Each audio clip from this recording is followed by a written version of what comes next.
في كلامه المجيد. أعوذ بالله من الشيطان الرجيم. إن عدة الشهور عند الله 12 شهرا في كتاب الله يوم خلق السماوات والأرض منها 4 حرم ذلك الدين القيم فلا تظلموا فيهن أنفسكم. গগনে ভুবনে যাবতীয় প্রশংসা আল্লাহর জন্য। দরুদ ও সালাম বর্ষিত হোক মুহাম্মদুর রাসূলুল্লাহ সাল্লাল্লাহু আলাইহি ওয়াসাল্লামের উপর। দেখতে দেখতে দিন গড়িয়ে যায়, আমাদের সামনে এসে উপস্থিত হয় এক এক ইবাদতের মৌসুম, এক এক ইতিহাসের ঘটনা। আল্লাহ তাআলা আমাদেরকে 4টি মাস দিয়েছেন হারাম মাস। হারাম মানে নিষিদ্ধ মাস, যে মাসে লড়াই ঝগড়া, বিবাদ বিসম্বাদ, মারামারি, কাটাকাটি, খুনোখুনি হারাম করা হয়েছে। বহু কম মুসলমানই এই 4টি মাসের কথা জানে এবং মানে, তাজিম করে। তার মধ্যে এই মাসটা, যে মাসটার নামই হচ্ছে মুহররম, নিষিদ্ধ মাস, যে মাসে আমরা বর্তমানে রয়েছি সেই মাস। এই মাস সম্পর্কে হাদিসে এসেছে, রাসূলুল্লাহ সাল্লাল্লাহু আলাইহি ওয়াসাল্লাম তিনি বলেছেন যে এই মাসের রোজা হচ্ছে সর্বশ্রেষ্ঠ রোজা। সওমুল মুহররম আফজালুস সিয়ামে বাদা সিয়ামে শাহরে রমাদান, আফজালুস সালাতে বাদাল মাকতুবাতে জাওফুল লাইল ও আফজালুস সিয়ামে বাদা রমাদান শাহরুল্লাহিল মুহররম। যেমন ফরজ নামাজের পর শ্রেষ্ঠ নামাজ হচ্ছে মধ্যরাত্রিতে বা রাতের শেষ তৃতীয়াংশে তাহাজ্জুদের নামাজ, তেমনি শ্রেষ্ঠ রোজা হলো রমজানের রোজার পরে মুহররমের রোজা, মুহররম মাসের রোজা।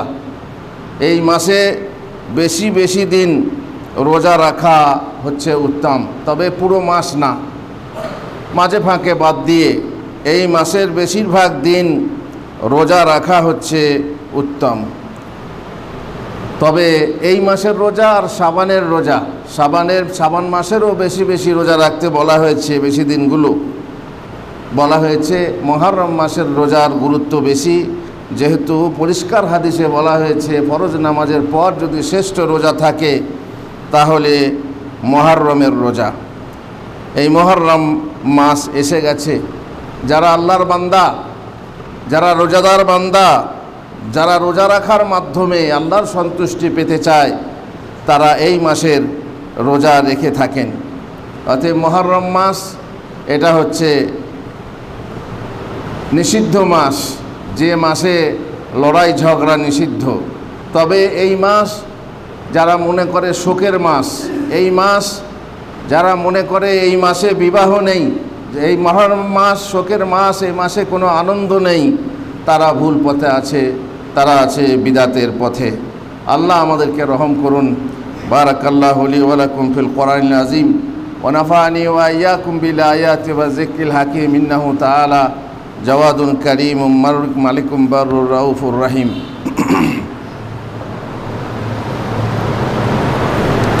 আলহামদুলিল্লাহি রাব্বিল আলামিন ওয়াস সালাতু ওয়াস সালামু আলা রাসূলিহিল কারীম ওয়া আলা আলিহি ওয়া সাহবিহি আজমাইন। মুহররম মাসের বিশিষ্ট দিন হচ্ছে আশুরার দিন। আশুরা মানে হচ্ছে 10ম দিন। 10 তারিখে মুহররম মাসের রোজার মধ্যে সবচেয়ে বেশি তাকিদ প্রাপ্ত হলো ওই মাসের 10 তারিখ আশুরার দিনের রোজা। রমজানের রোজা ফরজ হওয়ার আগে এই রোজা ওয়াজিব ছিল। যখন রমজান ফরজ হয়নি তার আগে আশুরার দিনে রোজা ছিল ফরজ। রুবাইয়া বিনতে মুআউযিজ বলেন, আল্লাহ রাসূল সাল্লাল্লাহু আলাইহি ওয়াসাল্লাম আশুরার সকালে মদিনার আশেপাশে আনসারদের বস্তিতে বস্তিতে খবর পাঠিয়ে দিলেন যে রোজা অবস্থায় সকাল করেছে সে যেন তার রোজা পূর্ণ করে নেয়, আর যে ব্যক্তি রোজা না রাখা অবস্থায় সকাল করেছে সেও যেন তার বাকি দিন রোজা পূর্ণ করে নেয়। রুবাইয়া বলেন, আমরা তারপর হতে রোজা রাখতাম এবং আমাদের ছোট ছোট বাচ্চাদেরকেও রাখাতাম, তাদের জন্য তুলোর খেলনা তৈরি করতাম এবং তাদেরকে মসজিদে নিয়ে যেতাম। অতঃপর তাদের মধ্যে কেউ খাবারের জন্য কাঁদতে শুরু করলে তাকে ওই খেলনা দিতাম, আর এইভাবে ইফতারের সময় এসে পৌঁছে যেত। ছোট ছোট বাচ্চাদের ট্রেনিং দেওয়ার জন্য তাদেরকে কাপড়ের তৈরি করা পুতুল দেওয়া হতো, তুলোর তৈরি করা, রবারের পুতুল না, ফোমের পুতুল না, মূর্তি, এগুলো হচ্ছে মূর্তি, কিন্তু কাপড়ের তৈরি করা পুতুল মেয়েদেরকে বানিয়ে দেওয়া হবে। আর তাদেরকে দোকান থেকে রবারের ফোমের পুতুলকে কিনে দেওয়া যাবে না। সাহাবাদের মহিলারা এইরকমই করতেন, কাপড়ের পুতুল বানিয়ে দিতেন মেয়েদেরকে, আর ভুলিয়ে ভুলিয়ে রোজা রাখাতেন। মা আয়েশা রাদিয়াল্লাহু তাআলা আনহা বলেন, কুরাইশরা জাহিলিয়াতে যুগে আশুরার রোজা পালন করত, আর আল্লাহ রসুল সাল্লাল্লাহু আলাইহি ওয়াসাল্লাম ও জাহিলিয়াতে রোজা রাখতেন। ওই দিন ছিল কাবায় গিলাফ চড়াবার দিন, ওই দিন কাবায় গিলাফ চড়ানো হতো। অতঃপর তিনি যখন মদিনায় এলেন তখনও তিনি ওই রোজা রাখলেন এবং সকলকে রোজা রাখতে আদেশ দিলেন। কিন্তু পরবর্তীতে যখন রমজানের রোজা ফরজ হলো তখন আশুরার রোজা ছেড়ে দিলেন। তখন অবস্থা এই হলো যে যার ইচ্ছা হবে সে রাখবে এবং যার ইচ্ছা হবে না সে রাখবে না। আর ইবনে আব্বাসের হাদিস আছে, রাসূলুল্লাহ সাল্লাল্লাহু আলাইহি ওয়াসাল্লাম যখন মক্কা থেকে হিজরত করে মদিনায় এলেন তখন দেখলেন ইহুদিরা আশুরার দিনে রোজা পালন করছে। তিনি তাদেরকে জিজ্ঞাসা করলেন, এটা কোন দিন? কোন দিন এটা? দিন কোন দিন তোমরা এই দিনে রোজা রাখছো? ইহুদিরা বলল, হাজা ইয়াউমুন আযীম ওয়া হুয়া ইয়াউমুন নাজ্জাল্লাহু ফীহি মূসা ওয়া আগরাকা আলা ফিরআউন। এই হচ্ছে উত্তম দিন, এদিনে আল্লাহ বানি ইসরাইলকে তাদের শত্রু থেকে পরিত্রাণ দিয়েছিলেন আর ফেরাউনকে পানিতে ডুবিয়ে, সমুদ্রে ডুবিয়ে মেরেছিলেন। তাই মূসা এরই কৃতজ্ঞতা স্বরূপ এই দিনে রোজা পালন করেছিলেন, আর সেই জন্যই আমরা এই দিনে ইহুদিরাও রোজা পালন করে থাকি। এ কথা শুনে মহানবী সাল্লাল্লাহু আলাইহি ওয়াসাল্লাম বললেন, মূসার স্মৃতি পালন করার ব্যাপারে তোমাদের চাইতে আমি অধিক হকদার, কারণ নবী তিনি হচ্ছেন আল্লাহর পক্ষ থেকে প্রেরিত নবী, আমিও নবী। সুতরাং তিনি ওই দিনে রোজা রাখলেন এবং সকলকে রোজা রাখতে আদেশ দিলেন। উক্ত আদেশ ছিল মুস্তাহাব, যেহেতু রমজানের রোজা এসে গেছে, যেমন মা আয়েশার উক্তিতে আগে উল্লেখ করা হয়েছে। তাছাড়া মহানবী সাল্লাল্লাহু আলাইহি ওয়াসাল্লাম বলেন, আজকে আশুরার দিন, এর রোজা আল্লাহ তোমাদের উপর ফরজ করেননি, তবে আমি রোজা রেখেছি। সুতরাং যার ইচ্ছা সে রোজা রাখবে, যার ইচ্ছা সে রাখবে না। বোঝা গেল যে কুরাইশরা রোজা আগে রাখতো জাহিলি যুগে, এবং নবী সাল্লাল্লাহু আলাইহি ওয়াসাল্লাম নবুয়ত প্রাপ্তির আগে ওই রোজা রাখতেন। তারপর যখন নবুয়ত প্রাপ্ত হলেন এবং মদিনায় হিজরত করে এলেন, তারপরে মূসার রোজা রাখার ব্যাপারে জানলেন, তখন তিনি রোজা রাখতে লাগলেন। তারপর রমজান যখন এলো, ফরজ হয়ে গেল, তখন তিনি ওই রোজা ত্যাগ করলেন। আর তারপরে নবী সাল্লাল্লাহু আলাইহি ওয়াসাল্লাম সেটাকে এমনভাবে পালন করলেন যে রোজা ফরজ নয় বা জরুরি নয়। নবী সাল্লাল্লাহু আলাইহি ওয়াসাল্লাম রোজা রাখতে থাকলেন। তারপরে শেষ বছরে যখন জানতে পারলেন যে ইহুদিরা এই দিনের তাজিম করে, এই দিনে ওরা এই দিনটাকে ওরা ঈদ মনে করে, তখন তিনি চাইলেন যে ইহুদিদের বৈপরীত্য করব, ইহুদিদের সাদৃশ্য অবলম্বন করব না। তখন তিনি বললেন, লাইন বাকিতু ইলা কাবিলিন লা আসুমান্না তাসে, আমি যদি আগামী বছর বেঁচে থাকি তাহলে আমি 9 তারিখেও রোজা রাখব। সুতরাং আগামী বছর আসার আগেই, সেই আশুরার দিন আসার আগেই তিনি ইন্তেকাল করলেন। আবু কাতাদা হতে বর্ণিত, আল্লাহ রসুল সাল্লাল্লাহু আলাইহি ওয়াসাল্লাম আশুরার দিন রোজা প্রসঙ্গে জিজ্ঞাসিত হলে তিনি বলেছেন, সিয়ামু ইয়াউমি আশুরা আহতাসিবু আলাল্লাহি আন ইউকাফিরা সানাতাল্লাতী ক্বাবলাহ, আমি আশা করি যে উক্ত রোজা বিগত 1 বছরের গুনাহ পাপ মোচন করে দেবেন। আর ইবনে আব্বাসের হাদিসে আছে যে সামা ইয়াউমিন ইয়াতলুবু ফাদলাহু রাসূলুল্লাহ সাল্লাল্লাহু আলাইহি ওয়াসাল্লাম, মা আলিমতু আন্না রাসূলুল্লাহ সাল্লাল্লাহু আলাইহি ওয়াসাল্লাম সামা ইয়াওমান ইয়াতলুবু ফাদলাহু আলাল আইয়াম ইল্লা হাযাল ইয়াওম ওয়ালা শাহরান ইল্লা হাযা শাহর, ইয়ানি রমাদান। তিনি বলেন যে আল্লাহ রসুল সাল্লাল্লাহু আলাইহি ওয়াসাল্লাম রমজানের রোজার পর আশুরার দিন ছাড়া কোনো দিনকে অন্য দিন অপেক্ষা মাহাত্ম্যপূর্ণ মনে করতেন না। রমজানের রোজা, মুহররমের রোজা আর তা বিশেষ করে আশুরার রোজার এত গুরুত্ব ছিল। আরেক বর্ণনায় আছে রাসূলুল্লাহ সাল্লাল্লাহু আলাইহি সাল্লামকে জিজ্ঞাসা করা হলো, ইয়া রাসূলুল্লাহ আরাআইতা রাজুলান ইয়াসুমু ইয়ামা আশুরা, আপনি সেই ব্যক্তি সম্পর্কে কি মনে করেন যে ব্যক্তি আশুরার দিন রোজা রাখে? ক্বালা যাকা ইয়াউম সাওমু সানা, এটা হচ্ছে 1 বছরের রোজার সমান। 1 বছরের রোজার সমান হচ্ছে আশুরার রোজা। যে ব্যক্তি আশুরার রোজা রাখবে তার জন্য তার একদিন আগে 9 তারিখেও রাখতে হবে। এ কথা আগের হাদিসে যেমন বলা হলো, রাসূলুল্লাহ সাল্লাল্লাহু আলাইহি সাল্লাম শেষ জীবনে জানতে পারলেন যে ইহুদিরা এই দিনকে ঈদ বলে পালন করে, আর ঈদ বলে তারা যখন মেনে চলে তখন তাদের বিরোধিতা করার জন্য বললেন যে আমি যদি বেঁচে থাকি তাহলে আমি 9 তারিখেও রোজা রাখবো। সুমনা ইয়াউমাত তাসে কালা ফালাম ইয়াতিল আমুল মুকবিল হাত্তা তুফিয়া রাসূলুল্লাহ সাল্লাল্লাহু আলাইহি সাল্লাম, যেমন বলা হলো যে আগামী বছর আসার আগেই আল্লাহ রাসূল সাল্লাল্লাহু আলাইহি সাল্লামের ইন্তেকাল হয়ে গেল। ইবনে আব্বাস বলেন, তোমরা 9 ও 10 তারিখে রোজা রাখো। খেয়াল করেন, আল্লাহর নবী বললেন যদি বাঁচি তো 9 তারিখেও রোজা রাখবো। ইবনে আব্বাস বলছেন যে তোমরা 9 ও 10 তারিখে রোজা রাখো, পক্ষান্তরে তোমরা এর একদিন আগে বা একদিন পরে একটি রোজা রাখো। হাদিস এসেছে, সে হাদিস সহি না।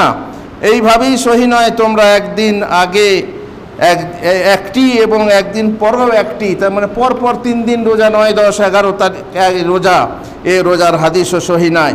এছাড়া অনেকে 9 তারিখকেই আশুরার দিন বলে মনে করেন।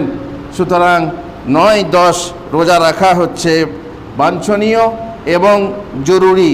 এইখানে কোনো এখতিয়ার নেই যে তার একদিন পরে বা আগে রাখবো অথবা 3 দিন রাখবো, এরকম কিছু এখতিয়ার নেই। সহি মত হচ্ছে যে 9 এবং 10 তারিখে ফিক্সড করে রোজা রাখতে হবে। তবে যদি কেউ বলে আমি শুধু 10 তারিখে রাখবো, আশুরার দিনে রাখবো, অন্য দিনে রাখবো না, তাহলে তার জন্য এটা মাকরুহ, এটা ঠিক না, উত্তম না। যেহেতু তাতে ইহুদিদের সাদৃশ্য অবলম্বন হয় এবং তা মহানবী সাল্লাল্লাহু আলাইহি সাল্লামের আশার প্রতিকূল হয়। অবশ্য কেউ কেউ বলেন মাকরুহ নয়, তবে কেউ একদিন যদি কেউ আশুরার দিনই রোজা রাখে তাহলে সে পুরো সওয়াবের অধিকারী হবে না, পূর্ণ সওয়াব পাবে না। মানে সে যেন অর্ধেক রাখলো আর অর্ধেক রাখলো না, অথবা বেশি সওয়াবটা পাবে কিন্তু পূর্ণ সওয়াবটা পাবে না, এই হবে। যদি 2 দিন না রাখে তাহলে আর জেনে রাখা ভালো। এ তো রোজার কথা গেল যে আমরা কিভাবে আশুরার দিনটাকে পালন করব আর 2 দিন রোজা রেখে। কিন্তু হোসাইন রাদিয়াল্লাহু তাআলা আনহুর এই দিনে শহীদ হওয়ার সাথে এই রোজা রাখার কিন্তু নিকটতম আর না দূরতম কোনো সম্পর্ক আছে না। কারণ তার পূর্বেই মহানবী সাল্লাল্লাহু আলাইহি সাল্লাম রোজা রেখেছেন, জাহিলি যুগের লোকেরাও রোজা রেখেছে, কথা আমরা আগে আলোচনা করেছি। বরং তার পূর্বে মুসা নবী এই দিনে রোজা রেখে গেছেন। আর এই দিনে শিয়া সম্প্রদায় ও তাদের অনুসারী কিছু সুন্নি নামধারী ফিরকা যে মাতম ও শোক পালন করে, ছুরি ব্লেড দিয়ে মুখ ও বুক চিরে, গালে থাপ্পড় মারে, চুল জামা ছিঁড়ে, পিঠে চাবুক মেরে আত্মপ্রহার ইত্যাদি করার মাধ্যমে দিনকে পালন করে থাকে, তা জঘন্যতম বিদাত। সে কথা বলার অপেক্ষা রাখে না। সুন্নাহতে এসবের কোনো ভিত্তি নেই, শরীয়তের এসব বিধিবিধান নয় যে তারা এইভাবে শোক পালন করবে। আর বোঝাই গেল যে এটা হোসেন রাদিয়াল্লাহু তাআলা আনহু যদিও 10 তারিখে মুহররম মাসের শহীদ হয়েছেন, কিন্তু তার সঙ্গে এই রোজার, তার সঙ্গে এই দিন পালন করার কোনো সম্পর্ক নেই। এই দিন নিজ পরিবার পরিজনের উপর খরচ বৃদ্ধি করা, বা নতুন জামা কাপড় কিনে দেওয়া, বা পরব বলে পালন করা, ভালো মন্দ খাবার তৈরি করা কিংবা কিনে খাওয়ানো, বিশেষ করে নামাজ পড়া, দান খয়রাত করা, বিশেষ করে শরবত পানি দান করা যেমন ওরা করে, কলব ব্যবহার করা, তেল মাখা, সুরমা ব্যবহার করা ইত্যাদি সবই বিদাত। এ সকল বিদাত হযরত হোসেন রাদিয়াল্লাহু তাআলা আনহুর খুনিরাই আবিষ্কার করে গেছে। প্রত্যেক মুসলিমের জন্য সঙ্গত যে সে হুসাইন রাদিয়াল্লাহু তাআলা আনহুর হত্যাকাণ্ডে ব্যথিত হবে, যেহেতু তিনি মুসলিমদের অন্যতম নেতা, সাহাবাদের অন্যতম আলেম এবং রাসূলুল্লাহ সাল্লাল্লাহু আলাইহি ওয়াসাল্লামের নাতি। তার সর্বশ্রেষ্ঠ কন্যা ফাতেমার পুত্র তিনি আবেদ এবং বহুত ইবাদত গুজার ছিলেন, বীর ও দানশীল ছিলেন। আর তবে শিয়ারা যে হতাশ ও শোক প্রকাশ করে হোসেনের শহীদের জন্য, তা নিশ্চয়ই ভালো না। আর অধিকাংশ বাড়াবাড়ি ও অধিকাংশ যা করে তারা অধিকাংশ বাড়াবাড়ি ও অতিরঞ্জন, সম্ভবত কৃত্রিম ও লোক দেখানি কর্মকাণ্ড। তাই তার চাইতে আমরা জানি, তার চাইতে তার পিতা আলী রাদিয়াল্লাহু তাআলা আনহু ছিলেন শ্রেষ্ঠ, অথচ তারা হুসাইনের মতো তার হত্যাকাণ্ডের দিবসকে শোক দিবস হিসাবে পালন করে না, আলীর দিবস পালন করে না। তার পিতাকে 40 হিজরির 17 রমজান জুমার দিনে ফজরের নামাজ পড়তে বের হলে হত্যা করা হয়, সেই দিনকে শোক দিবস হিসাবে পালন করে না, মাতমের দিন হিসাবে পালন করা হয় না। অথচ হোসেন থেকে তার পিতা আলী ছিলেন সর্বশ্রেষ্ঠ। তার থেকে শ্রেষ্ঠ ছিলেন রাসূলুল্লাহ সাল্লাল্লাহু আলাইহি ওয়াসাল্লাম, সবার থেকে শ্রেষ্ঠ। তার দিনকে, তার মৃত্যু দিনকে অবশ্য কেউ কেউ পালন করে, কিন্তু এ করা সুন্নত নয়। অনুরূপ আহলে সুন্নাহ ওয়াল জামাতের নিকট ওসমান রাদিয়াল্লাহু তাআলা আনহু আলী থেকেও শ্রেষ্ঠ ছিলেন। তাকেও তার স্বগৃহে অবরুদ্ধ থাকা অবস্থায় শহীদ করা হয়েছে। তার হত্যার দিনকেও তারা কেউই শোক দিবস পালন করে যায় না, করেনি, আর শিয়ারাও করে না। ওসমান থেকে শ্রেষ্ঠ হযরত ওমর রাদিয়াল্লাহু তাআলা আনহু, তাকেও নামাজরত অবস্থায় শহীদ করা হয়েছে। তার হত্যার ওই দিবসকে শোক দিবস হিসাবে পালন করা হয় না। লোকেরা আশুরার দিনকে শোক দিবস হিসাবে পালন করা শুরু করেছে, যে দিবসে তারা মাতম করে, নানাভাবে শোক প্রকাশ করে, আত্মপ্রহার করে, পশু নির্যাতন করে। পশু নির্যাতন করে মানে আমাদের বিভিন্ন শহরে মুহররমের দিনে অন্ধকার রুমের ঘরের ভিতরে 3টে পাঁঠা রাখা হয় এবং এক এক করে ঢুকে ছুরি নিয়ে সাথে ছুরিকাঘাত করা হয় পাঁঠাকে। নাউজুবিল্লাহি মিন যালিক। বলা হয় এই 3টে পাঁঠার মধ্যে এক হচ্ছে আবু বকর, এক হচ্ছে ওমর, এক হচ্ছে উসমান রাদিয়াল্লাহু তাআলা আনহু। এরা তারা যারা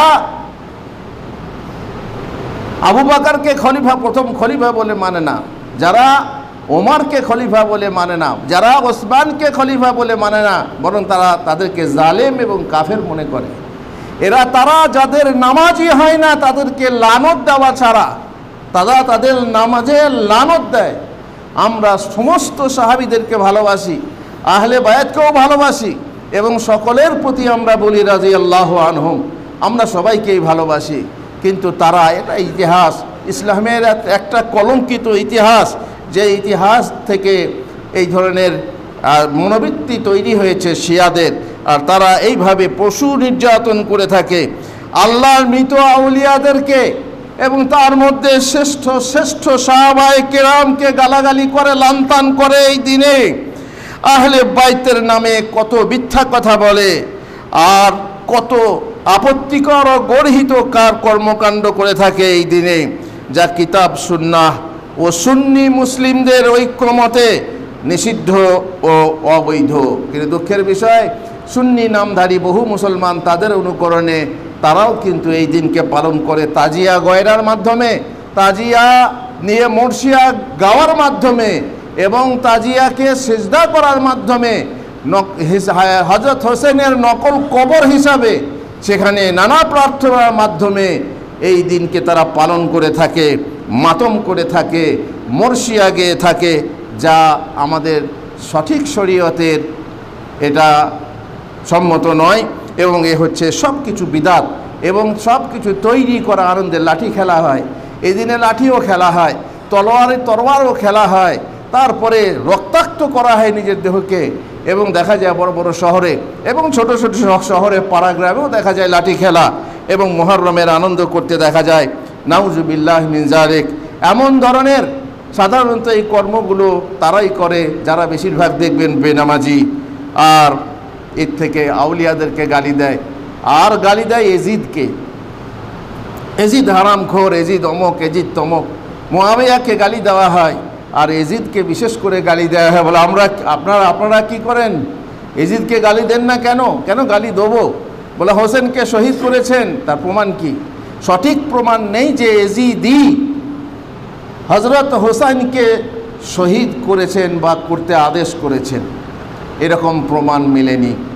সুতরাং আমরা তাকে নির্দোষ হওয়া সত্ত্বেও দূষিত করে, দুষ্ট করে তাকে গালাগালি করব, লানত করব, সেটা আমাদের ক্ষমতা নেই। সে একজন মুসলমান, সে জালেম হতে পারে, তার মধ্যে এমন কাজ হতে পারে যেটা জুলুম করেছে, কিন্তু তাকে গালাগালি করতে হবে, লানত করতে হবে এমন কিছু না। অতএব এজিদ না আমাদের ভালোবাসার পাত্র, আর এজিদ না আমাদের গালাগালির পাত্র। আমরা এইরকমই মনে করি এজিদের জন্য। সুতরাং তাকেও গালাগালি করা যাবে না এবং তাকে তার জন্য দোয়া করব, সেটাও হবে না। আর একটা কথা শেষকালে সাবধান করছি, সতর্ক করছি, আমাদের শিক্ষিত সমাজ তারা একটা উপন্যাস হাতে পেয়েছেন যার নাম হচ্ছে বিষাদ সিন্ধু। এই বিষাদ সিন্ধু উপন্যাস আমরাও পড়েছি, পাতায় পাতায় পড়ে পড়ে চোখের পানি ফেলেছি এবং শিক্ষিত মানুষরাও পড়েন আর সেই উপন্যাস পড়ে চোখের পানি ফেলিয়ে থাকেন। কিন্তু জেনে রাখবেন, এটা হচ্ছে উপন্যাস, এটা কিন্তু ইতিহাস নয়। উপন্যাস জিনিস আলাদা, ইতিহাস জিনিস আলাদা। ওই উপন্যাসের যে কথা বলা হয়েছে সেটা ইতিহাস না, বেশিরভাগ জাল এবং বেশিরভাগ বানাওটি কথা। যেমন ঔপন্যাসিক নিজের মন করা কথা লিখে থাকেন, ঠিক ওইভাবেই ওই বিষাদ সিন্ধু বইটা লেখা হয়েছে। নানা রকম মিথ্যা কথা লিখে বইটাকে রং চঙ্গে করে লেখা হয়েছে, পাঠক সমাজের মাঝে পেশ করা হয়েছে, যেটা ইতিহাস নয়। অতএব বিষাদ সিন্ধু পড়ে খবরদার ইতিহাস নেবেন না। এটা হচ্ছে উপন্যাসের বই। আর সর্বশেষে আমি বলে রাখি, যেই মুহররম মাস এসেছে সেটা আমাদের ইবাদতের মাস, রোজা রাখার মাধ্যমে। আশুরার দিন এসেছে, সেই আশুরার দিনে আমরা রোজা রাখবো, তার একদিন আগে আমরা রোজা রাখবো, এই প্রতিশ্রুতিবদ্ধ হয়ে আজ আমরা জুমার খুতবা শেষ করছি। আর শেষকালে বলছি, ফিরে এলো আবার সেই মুহররম মাহিনা, ত্যাগ চাই মোরসিয়া ক্রন্দন চাহিনা। আমাদের মাঝে ত্যাগ নেই, আমাদের মাঝে নামাজ নেই, আমাদের মাঝে ইবাদতের কোনো মৌসুম নেই, বরং শুধুমাত্র আনন্দ করার জন্য আর জানি না লোক দেখানি কান্না করার জন্য, মাতম করার জন্য, বুক চাপড়ে চাপড়ে মোরসিয়া গাওয়ার জন্য এই মাস আসেনি আর এই আশুরার দিন আসেনি। আবারও বলি, ফিরে এলো আবার সেই মুহররম মাহিনা, ত্যাগ চাই মোরসিয়া ক্রন্দন চাহিনা। আল্লাহুম্মা সাল্লি আলা মুহাম্মদ ওয়া আলা আলি মুহাম্মদ কামা সাল্লাইতা আলা